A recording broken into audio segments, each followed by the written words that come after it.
And delivers an address in Poland after a surprise visit to Ukraine. And in sports, Ohio men's basketball looks to make it 6 straight wins tonight. Newswatch starts right now.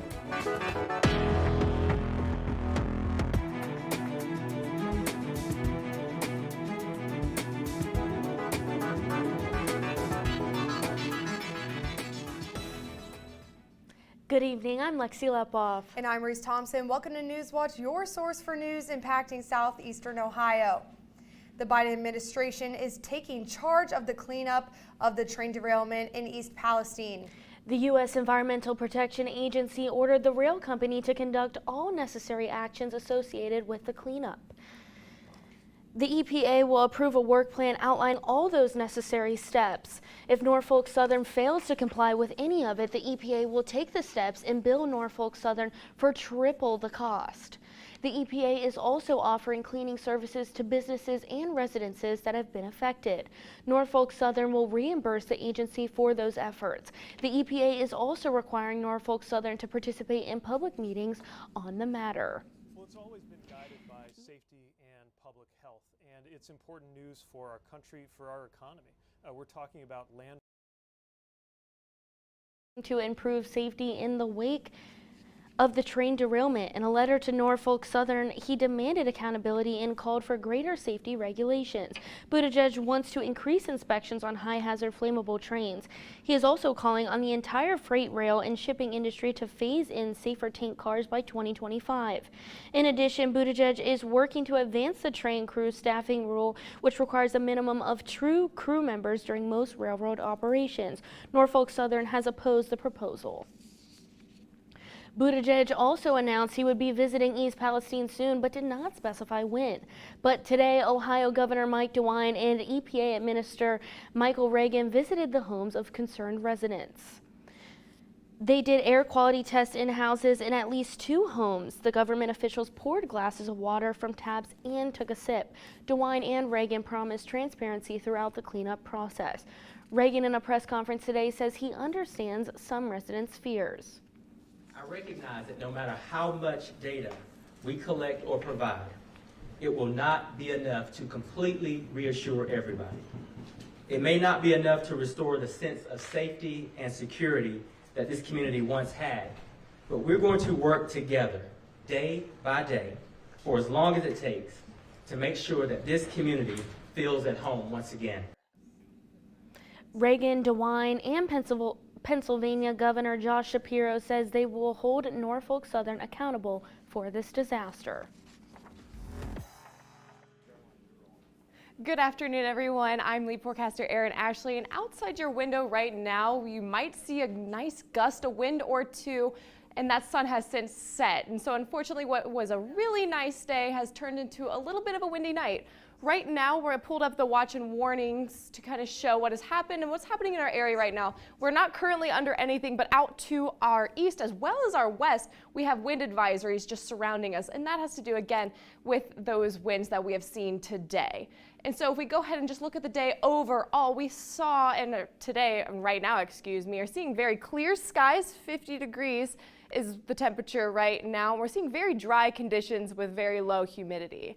And that in combination with that wind creates a little bit of a fire risk tonight. And so you're going to want to be careful if you're outside enjoying this really nice weather. Now we had a little bit of patchy clouds that have since moved out towards the east, but I'll talk a little bit about what you might expect later on this week and where we might see our next warm up in my full forecast. But for right now, back to you guys at the desk. Students at Ohio University rallied together in support of the 3 Michigan State University students fatally shot last week. The Phi Delta Theta fraternity hosted a vigil for the 3 victims last night. One of the victims, 20-year-old MSU student Brian Fraser, was a member of Phi Delta Theta's MSU chapter. Fraternity member Daniel Gray says the vigil is a show of solidarity with Michigan State. This is something that we really felt like we needed to do. We lost a brother. It doesn't matter what campus you're on. As an organization, we wanted to take a stance and show that we stand with Michigan State.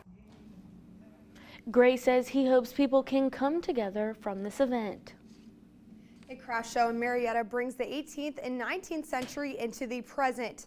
Reporter Joe Collins was on hand for this year's Contemporary Gun Makers and Allied show Saturday. This is a hobby. I kind of tinker around with it a little bit. I really enjoy doing it. Local artists showcase their talents and show to advance the present, we must remember the past.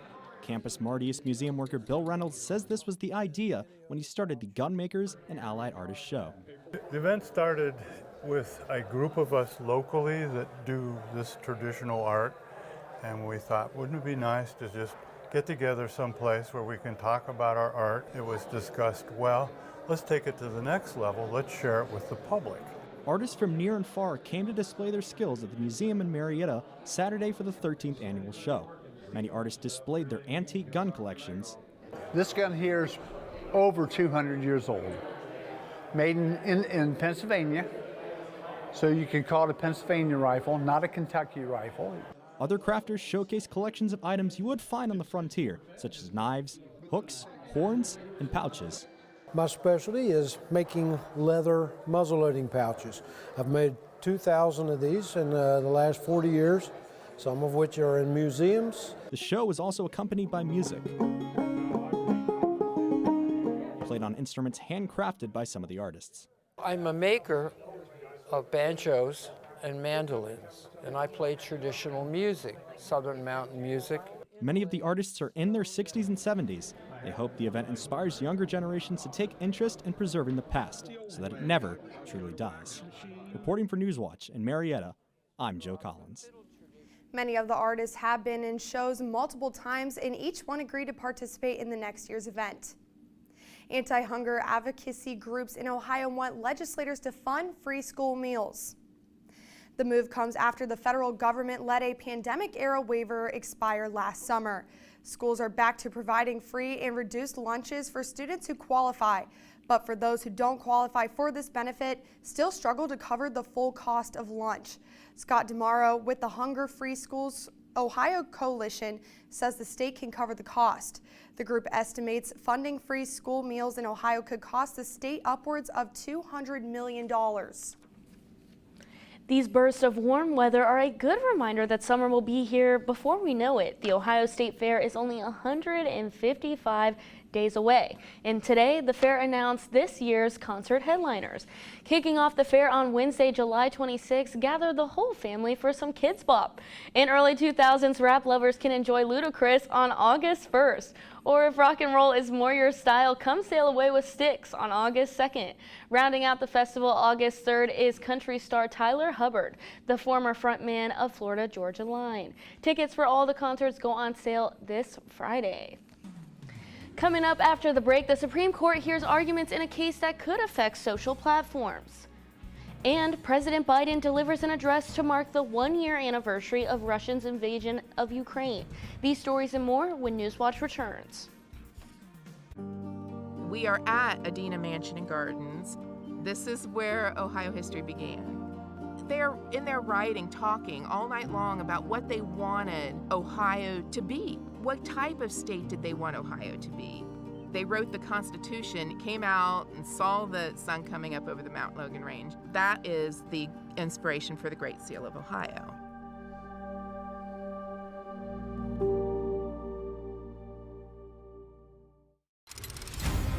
What does it take to be a wild dog in our modern world? Right now, dedicated people are going to extraordinary lengths to find out. The American red wolf is actually on the brink of extinction. It's time to take a fresh look at this amazing family and get closer than ever before to dogs in the wild. Wednesday at 8 on WOUB. It's part of who I am. On Finding Your Roots, Jay Johnson. It's the American story. And Angela Davis. This is something I never expected to discover. An unexpected family arrangement. I can't undo it. I won't disavow it. And DNA rocks the boat. No. Your ancestors came on the Mayflower. No. Finding Your Roots. New episode February 21st on PBS and the PBS app. On Secrets of the Dead, the most significant Viking grave ever found. This is perhaps the most spectacular burial in this whole field. It doesn't just have weapons, it has all the weapons. Everything you need to be a professional warrior. And we now know that this warrior is actually a woman. Viking Warrior Queen on Secrets of the Dead. Wednesday at 10 on WOUB.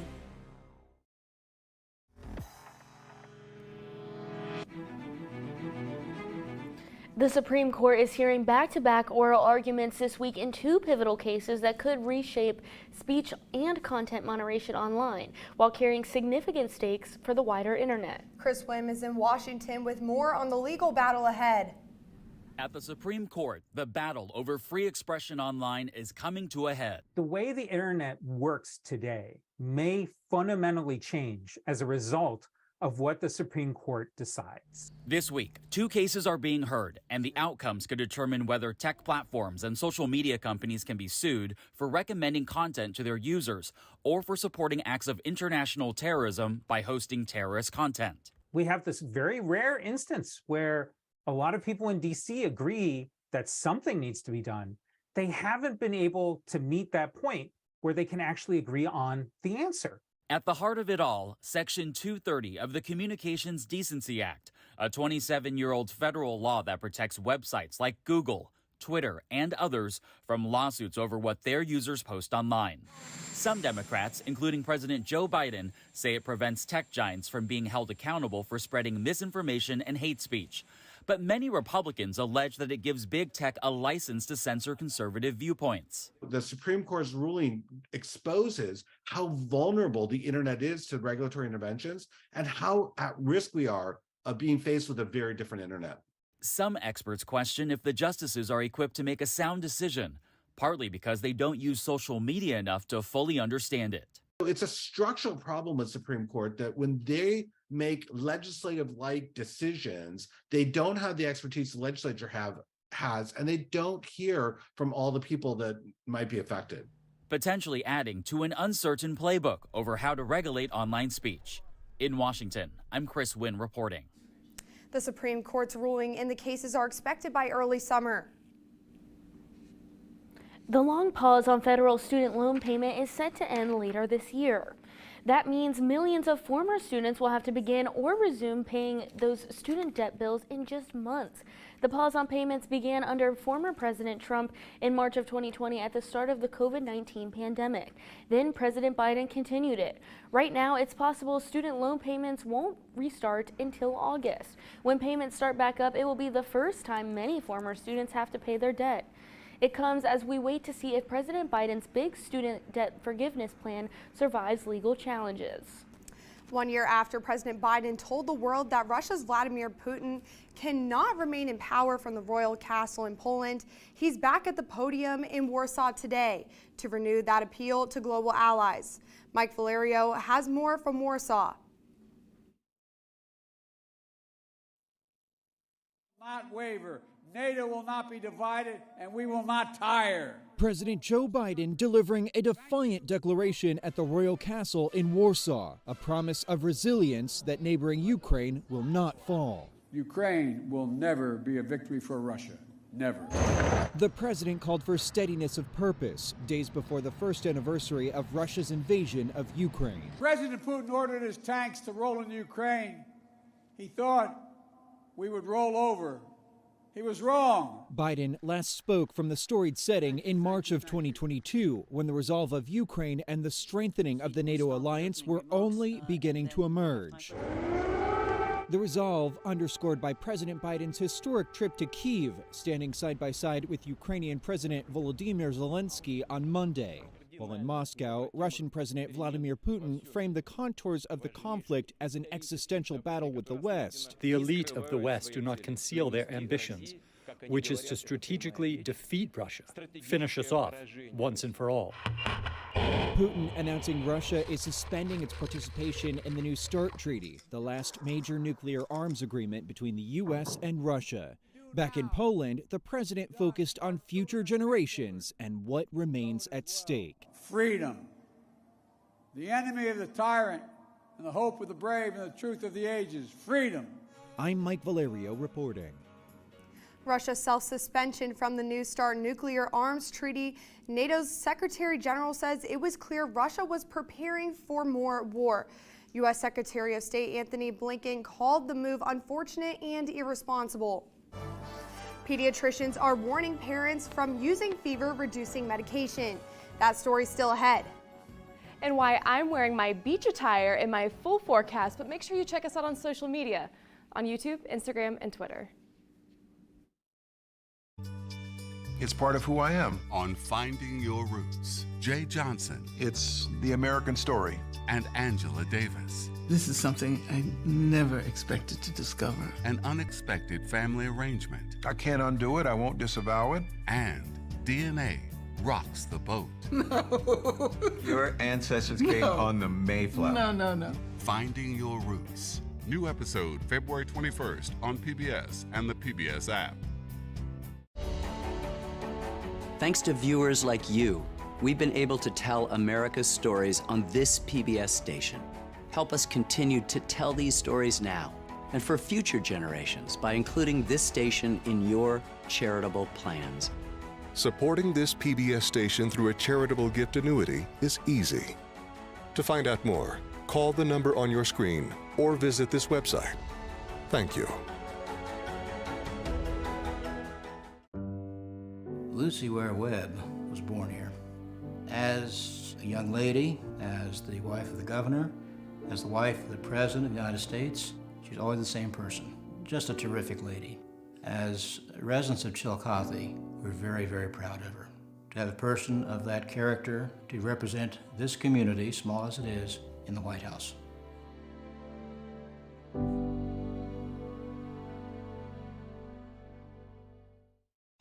The press said it's gangster rap. On back-to-back episodes of Fight the Power. People like Queen Latifah cut through the noise to demand that women have a space at the table in ways that they hadn't before. Hip-hop was taken over all over the world. When you got power, then comes responsibility. What you gonna do with it? Back-to-back episodes, Tuesday starting at 9, 8 Central on PBS and the PBS app.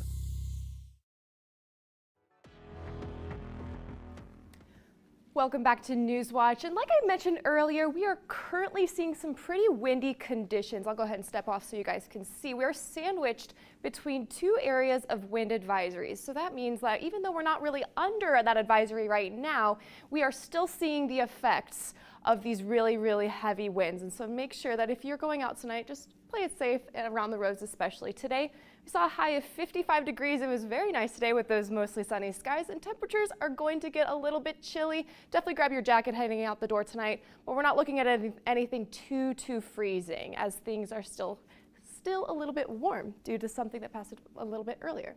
So if we look at the regional radar, we had a little bit of spotty showers this morning. Those have since advanced out towards the east, leaving us with some nice clear conditions over here out in the west that have since moved out towards us over here. And so overall tonight and today, we had a very nice outlook. But we are looking at our next weather maker making its way throughout the day early on tomorrow, which means we're starting to see those chances for showers to arrive tonight. We're seeing a 70% chance of showers tonight, and that low is still sitting pretty chilly, like I mentioned a little bit. And tomorrow, that 70% chance of showers will just go ahead and linger. That temperature is going to climb up to close to 70 degrees. We're looking at temperatures in the upper 60s here in Athens and lower 70s in other parts of our area. And as a result, that low is not going to get too low. We're seeing temperatures in the upper 50s heading throughout the night tomorrow. So you're like, oh, Erin, why is that? We have this warm front over here that is going to start to affect our region and start to warm up those temperatures.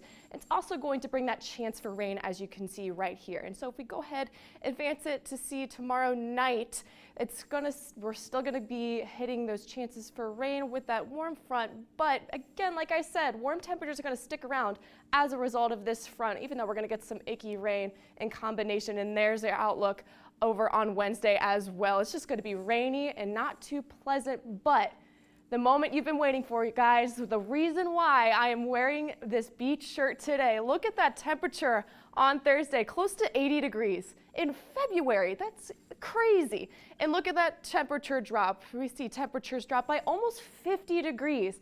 And that is because later on Thursday, you could see that effect of a cold front, that tiny little sliver you see in the blue right there, is going to cause that really dramatic jump on Thursday night. Here is a look at your weekend, and make sure you tune in to my final weather forecast to get a whole look at the rest of your week. Back to you guys at the desk.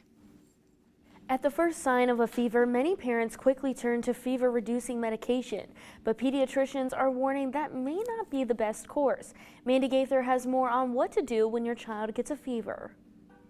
You want them to feel better, so when your child's forehead is hot, you may instantly turn to fever-reducing medications. But pediatricians say this may delay diagnosis of what's causing the fever. Treat your child and not the number on the thermometer.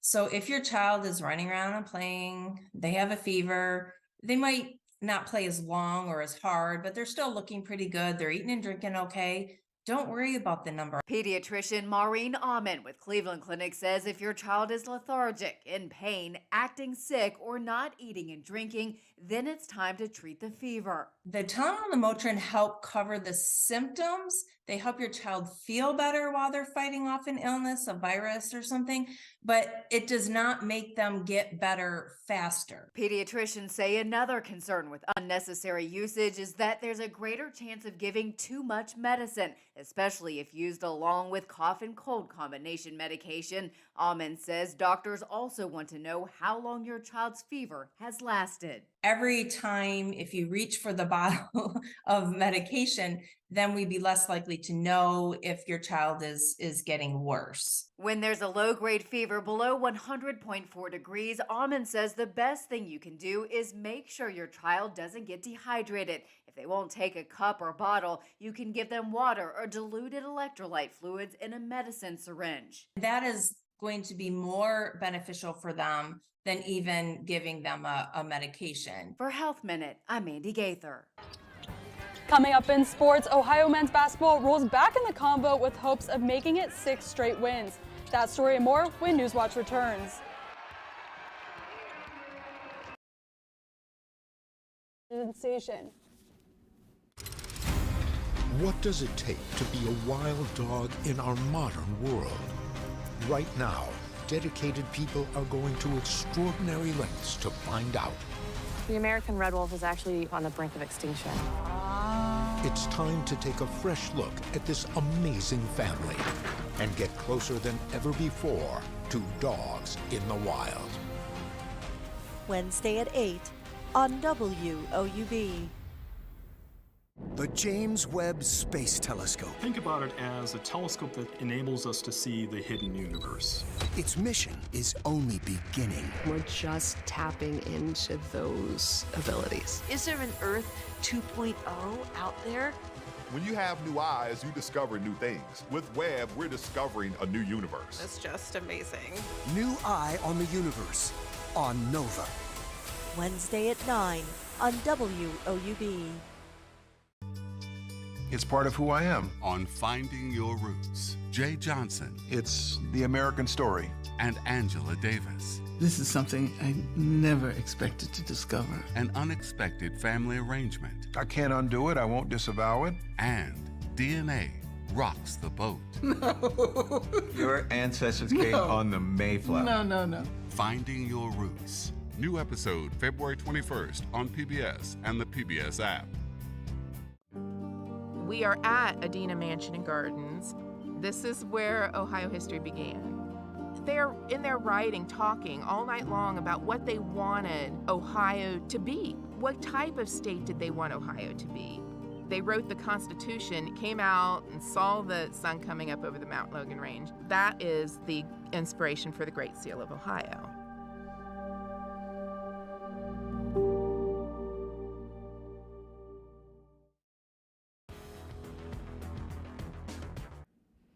Welcome back to Newswatch. I'm Maria Manessi. Ohio men's basketball looks to make it 6 straight wins tonight as it faces off against Northern Illinois.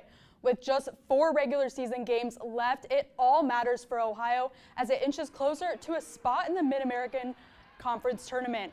The Bobcats haven't faced a loss in the month of February. Be on the lookout for Dwight Wilson III, who is just 2 rebounds away from 1,000 on his career. It would make him only the 4th Bobcat in program history to do so and have at least 1,000 points and 1,000 rebounds. Tip-off is just a couple minutes away at 7 p.m. Sticking to the hardwood, high school basketball playoffs are in full swing. The Meigs Marauders entered tonight with a tall task ahead. It faces a familiar opponent, Chesapeake, who it lost to 70-44 earlier in the season. Meigs leading scorer Braylon Harrison didn't play in that game, but he looks to add a spark to carry home the upset. Nelsonville York is also in action against conference foe Wellston. The Buckeyes defeated the Rockets twice in the regular season, both by 21 points or more. Nelsonville York will look to its bench and take advantage of its endurance tonight. As for the Lady Buckeyes, they have seen success with their new head coach this season. Newswatch reporter Dylan Westmeyer has more on the coach's return to the helm.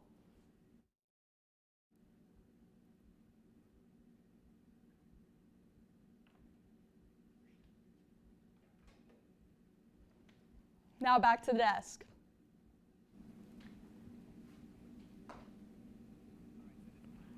Awesome. Thank you so much, Maria, for that update. How about let's go check in with Erin to see what else we can expect this week from the weather.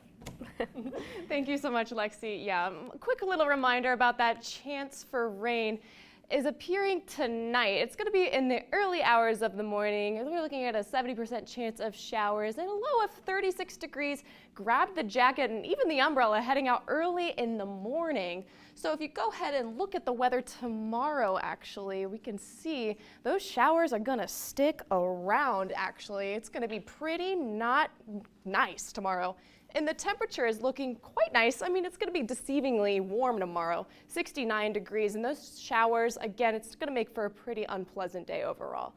That low temperature tomorrow, 58 degrees. And so if we go ahead and just take a look at the whole week ahead, we're going to see those peaks of sun appear on Thursday just in time for those almost summer-like conditions, 76 degrees.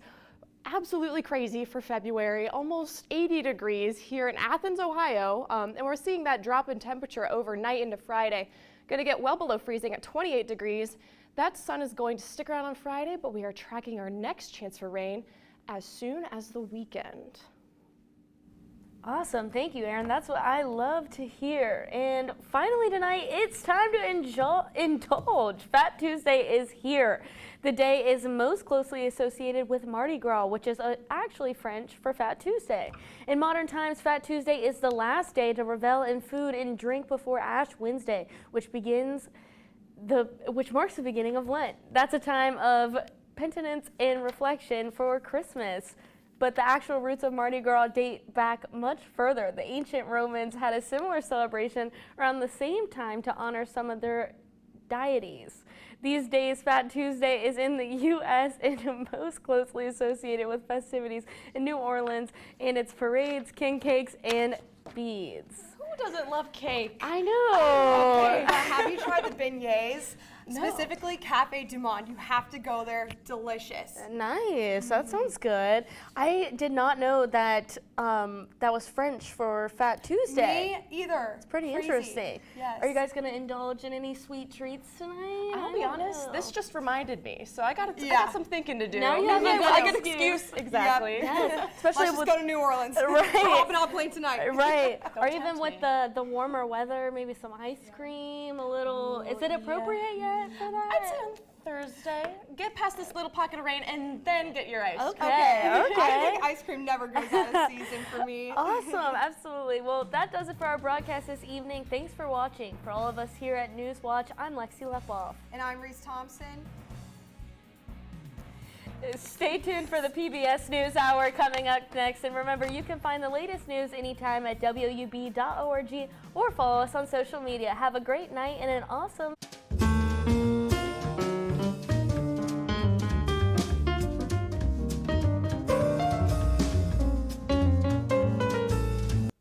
Support comes from Goldsberry Wealth Strategies in Athens and Parkersburg, focusing on helping people achieve a life well lived with a custom strategy. Information at goldsberrywealth.com. Raymond James Financial Services Incorporated, member FINRA, SIPC.